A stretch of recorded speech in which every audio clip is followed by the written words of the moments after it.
മോനെ നിന്റെ മനസ്സു മലിനമാ.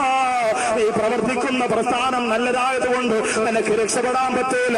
101 വട്ടം ഞാൻ പറയുകയാണ്, നൗഷാദ് വാക്കലി മുജാഹിദുകാരനാണെന്ന് ഏതെങ്കിലും വീട്ടിന്റെ കത്ത് ഈ നാട്ടിലുള്ള ഏതെങ്കിലും ഒരു സഹോദരൻ പോയി പറഞ്ഞിട്ടുണ്ടെങ്കിൽ എന്റെ പൊരുത്തമില്ല മോനെ, എന്റെ പൊരുത്തമില്ല മോനെ. ശംസുൽ ഉസ്താദിന്റെ ഈ നഗറിൽ വെച്ചുകൊണ്ട് ഞാൻ പറയാണ്, പൊന്നുമോനെ എന്തടുത്ത് വന്ന് പൊട്ടിക്കരഞ്ഞ് പൊരുത്തം ചോദിച്ചല്ലാറ് നിനക്കെന്റെ പൊരുത്തമില്ല. നീ ഏത് വലിയ പ്രസ്ഥാനത്തിൽ പ്രവർത്തിച്ചാൽ വല്ലാഹി സുന്നത്ത് ജമാഅത്തിന്റെ പവറുള്ള പ്രവർത്തകരാകാൻ നിനക്ക് പറ്റില്ല. ഭീഷണി പറയരുത്, ഭീഷണിപ്പെടുത്തരുത്.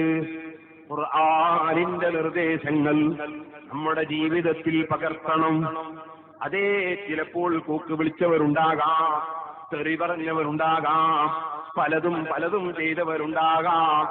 അവർ പലരും നമ്മെ തെറ്റിദ്ധരിച്ചവരാകാം. 4 ദിവസം മുമ്പ് ഞാനിങ്ങനെ പോകുമ്പോ എനിക്കൊരു ഫോണ് വിളിച്ചിട്ട് പറഞ്ഞത് അദ്ദേഹം പറഞ്ഞത് എനിക്ക് മനസ്സിലായത് ഞാനൊരു തങ്ങളാണെന്നാണ്. അത് പറഞ്ഞിട്ട് അദ്ദേഹം പറഞ്ഞു 2006 ഞാൻ നിങ്ങളെപ്പറ്റി ഒരു അപവാദം പറഞ്ഞിരുന്നു, അതുകൊണ്ട് എന്റെ മനസ്സിലൊരു വിഷമം പൊരുത്തപ്പെടണം. സുബ്ഹാനല്ലാഹ്, തങ്ങളോ അല്ലേ ശരിയോ തെറ്റോ ഒന്നും എനിക്കറിയില്ല. ബാക്കി ചോദിക്കുമ്പോഴേക്ക് ഫോണ് കട്ടായി പോയിരിക്കുന്നു, അവിടെ റേഞ്ച് കഴിഞ്ഞു പോയിരിക്കുന്നു. ഞാൻ പറഞ്ഞു വരുന്നത് എനിക്ക് അദ്ദേഹത്തിന്റെ അഡ്രസ് അറിയേണ്ടതില്ല. തങ്ങളാണെങ്കിലും അല്ലെങ്കിലും പടച്ച റബ്ബേ, ഞങ്ങളെ തെറ്റിദ്ധരിച്ച് ഞങ്ങളെ ഗീബത്ത് പറഞ്ഞവരോ അപവാദം പറഞ്ഞവരോ ഉണ്ടെങ്കിൽ അവർക്കെല്ലാം ഞങ്ങൾ പൊരുത്തപ്പെട്ടിരിക്കുന്നു. ആരും പ്രത്യേകം വിളിച്ചു പറയേണ്ടതില്ല. പക്ഷേ ഞങ്ങൾ നിന്റെ പാവപ്പെട്ട അടിമകളാണ്. ഈ പൊരുത്തപ്പെടാത്തത് എന്തെങ്കിലും ഞങ്ങളെ ജീവിതത്തിൽ വന്നെങ്കിൽ അത് യജമാനായ നീ ഞങ്ങൾക്കും പൊറുത്തു തരണേ റഹ്മാനേ. ഓ മുഅ്മിനീങ്ങളെ, ഖൽബ് അല്ലാഹുവിലേക്ക് തിരിഞ്ഞു ജീവിക്കണം. വല്ലഫീന അനിന്നാസ്, അല്ലാഹു തആല സ്വർഗ്ഗം കൊടുക്കുന്നത് ആർക്കാണ്?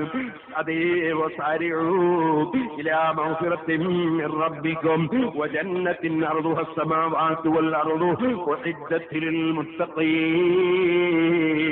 ആകാശഭൂമികളുടെ വിശാലതയുള്ള സ്വർഗ്ഗം അത് തഖ്വയുള്ളവർക്കാണ് തയ്യാർ ചെയ്യപ്പെട്ടത്. തഖ്വ